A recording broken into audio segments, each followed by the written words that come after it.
क्या एक गलत रिश्ता किसी की जान ले सकता है? क्या मोहब्बत का नाम लेकर कोई इतना गिर सकता है कि अपने ही घर में खून कर दे? और सोचिए, अगर ये खून किसी दुश्मन का नहीं बल्कि अपने ही परिवार के सदस्य का हो। आज की ये कहानी सिर्फ एक मर्डर की नहीं है।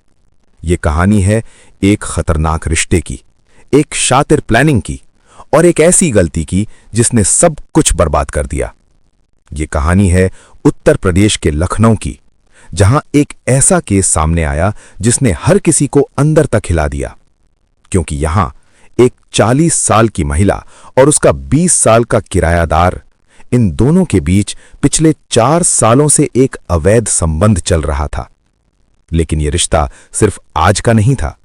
जब वो लड़का सिर्फ 16 साल का था, तभी से इस महिला ने उसे अपने जाल में फंसा लिया था। धीरे धीरे यह रिश्ता इतना गहरा हो गया कि दोनों छुप छुप कर मिलने लगे। घर के ऊपर वाले कमरे में, जहां कोई देख न सके, कोई सुन न सके। बाहर से सब कुछ बिल्कुल सामान्य लगता था, एक मकान मालकिन और किरायादार। लेकिन अंदर ही अंदर एक खतरनाक खेल चल रहा था। वक्त के साथ यह रिश्ता सिर्फ प्यार तक सीमित नहीं रहा। इसमें जुनून था, पागलपन था और एक ऐसा लालच जो आगे चलकर खून तक पहुंचने वाला था। लेकिन कहते हैं ना, इश्क और मुश्क छुपाए नहीं छुपते, और यही गलती इन दोनों से भी हो गई। कुछ महीनों पहले घर की बुजुर्ग महिला यानी सास निर्मला, उन्हें इस रिश्ते का शक हो जाता है। एक दिन वो अपनी बहू को उस किराएदार के कमरे में जाते हुए देख लेती हैं, और बस यहीं से शुरू होता है असली तूफान। निर्मला इस रिश्ते का विरोध करती हैं। घर में रोज झगड़े होने लगते हैं। पति भी सख्त हो जाता है और साफ कह देता है, अगर तुम ऊपर गई तो मैं उस लड़के को घर से निकाल दूंगा। अब सोचो, एक तरफ परिवार, दूसरी तरफ अवैध रिश्ता, और यहीं पर रंजना के अंदर एक खतरनाक सोच जन्म लेती है। अगर रास्ते में आने वाला इंसान ही खत्म हो जाए तो फिर कोई रोकने वाला नहीं रहेगा। और यहीं से एक खौफनाक प्लान तैयार होने लगता है। एक ऐसा प्लान जो दिखने में बिल्कुल परफेक्ट था, लेकिन हर परफेक्ट प्लान में एक छोटी सी गलती जरूर होती है, और वही गलती इन दोनों की जिंदगी बर्बाद करने वाली थी। लेकिन उससे पहले 23 मार्च दोपहर करीब 3 बजे महानगर थाना पुलिस के पास एक फोन कॉल आता है। फोन के दूसरी तरफ एक घबराई हुई आवाज, साहब जल्दी आइए, मेरी दादी की किसी ने हत्या कर दी है। बस यहीं से शुरू होती है एक ऐसे केस की जांच जो देखने में तो साधारण था, लेकिन अंदर से पूरी तरह सड़ा हुआ सच छुपाए हुए था। स्टोरी लोकेशन मिलती है निशादगंज, गली नंबर 3। पुलिस बिना एक सेकंड गवाएं तुरंत मौके के लिए रवाना हो जाती है। कुछ ही मिनटों में पुलिस की गाड़ी उस गली में पहुंचती है।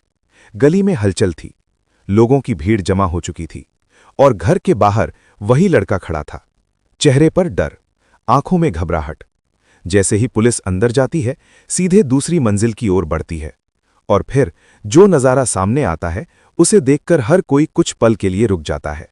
चारपाई पर एक बुजुर्ग महिला पड़ी हुई थी, उम्र लगभग 65 से 70 साल, हाथ पैर रस्सी से बंधे हुए, शरीर बिल्कुल शांत। कमरे का सामान चारों तरफ बिखरा हुआ, अलमारी खुली हुई, कपड़े जमीन पर पड़े हुए। पहली नजर में यह साफ लग रहा था कि यह मामला लूटपाट के बाद हत्या का है। पुलिस ने तुरंत पूरे घर को सील किया और जांच शुरू कर दी। बॉडी को पोस्टमार्टम के लिए भेजा गया, और इधर पुलिस ने घर के हर कोने को खंगालना शुरू किया। उसी बीच घर की बहू रंजना भी मौके पर पहुंचती है। जैसे ही वो अंदर जाती है, अपनी सास को उस हालत में देखती है, वो जोर जोर से रोने लगती है और अचानक बेहोश होकर गिर जाती है। आसपास के लोग उसे संभालते हैं, लेकिन उसका रो रो कर बुरा हाल हो चुका था। सबको लग रहा था ये एक सीधी साधी लूट और हत्या है, लेकिन पुलिस इतनी जल्दी किसी नतीजे पर पहुंचने वाली नहीं थी। जैसे जैसे जांच आगे बढ़ी, वैसे वैसे सवाल भी बढ़ते गए। अगर लूटपाट हुई तो बदमाशों को कैसे पता चला कि घर खाली है? और अगर बदमाश आए तो वो गए कहां से? किसी ने उन्हें आते जाते क्यों नहीं देखा?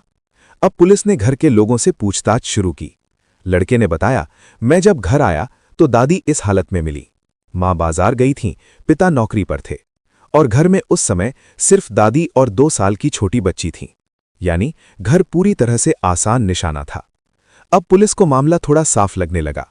लेकिन कहानी अभी बाकी थी। अब पुलिस की नजर गई सीसीटीवी कैमरों पर। घर के बाहर और अंदर लगे कैमरे इस केस की सच्चाई बता सकते थे। पुलिस ने रिकॉर्डिंग चेक की और यहीं से इस केस ने एक खतरनाक मोड़ ले लिया। कैमरे में दिखता है एक युवक घर से बाहर निकलता है, जिसका नाम था राजन शर्मा, जो इसी घर में किराए पर रहता था। उसके कुछ देर बाद रंजना भी घर से बाहर निकलती है। सब कुछ सामान्य लग रहा था, लेकिन तभी अचानक सारे कैमरे बंद हो जाते हैं।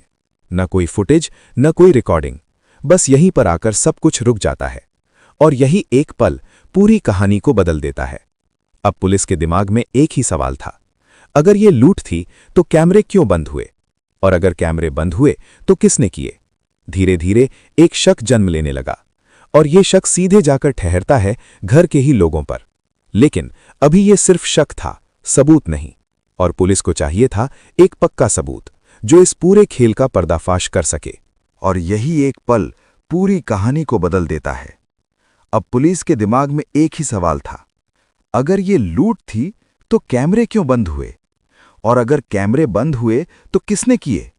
यहीं से पुलिस का शक गहराने लगता है, क्योंकि आम लुटेरे इतने शातिर नहीं होते। वो सीधे आते हैं, लूटते हैं और भाग जाते हैं। लेकिन यहां पहले कैमरे बंद किए गए, फिर हत्या हुई, यानी जिसने भी ये किया है उसे घर के बारे में पूरी जानकारी थी। अब पुलिस गली के बाकी सीसीटीवी कैमरे खंगालती है। एक एक फुटेज को ध्यान से देखा जाता है, लेकिन कोई भी संदिग्ध व्यक्ति गली में आता या जाता नहीं दिखता। न कोई अजनबी, न कोई लुटेरा, बस दो ही चेहरे बार बार दिखाई देते हैं, रंजना और राजन। फुटेज में साफ दिखता है, दोनों घर से बाहर जाते हैं, फिर कुछ समय बाद वापस आते हैं और फिर दोबारा बाहर निकल जाते हैं। अब पुलिस के लिए यह सिर्फ इत्तेफाक नहीं था, कुछ तो गड़बड़ है। शक अब धीरे धीरे यकीन में बदलने लगा था, लेकिन पुलिस को अभी भी एक पक्का सबूत चाहिए था। ऐसा सबूत जो बिना किसी शक के सीधे कातिल तक पहुंचा दे। और तभी पुलिस एक और कदम उठाती है। खोजी कुत्तों को बुलाया जाता है, पूरे घर को घेरा जाता है, हर कमरे में, हर कोने में कुत्तों को सुंघाया जाता है। और फिर कुत्ते धीरे धीरे चलते हुए सीढ़ियों से नीचे आते हैं, कुछ सेकंड रुकते हैं, फिर आगे बढ़ते हैं, और अचानक वो सीधे जाकर रुक जाते हैं राजन के सामने। बस यही वो पल था जिसने इस केस का रुख पूरी तरह बदल दिया। अब हर नजर सिर्फ राजन पर थी। उसका चेहरा एकदम सफेद पड़ चुका था, पसीना लगातार बह रहा था, हाथ कांप रहे थे और आंखें कहीं टिक नहीं रही थीं। पुलिस ने बिना देर किए उसे तुरंत हिरासत में ले लिया और उसी वक्त रंजना को भी पकड़ लिया गया। अब दोनों पुलिस के सामने थे, एक तरफ शक, दूसरी तरफ खामोशी। पुलिस के सवाल शुरू होते हैं, क्या सच है? तुम दोनों का इस हत्या से क्या संबंध है?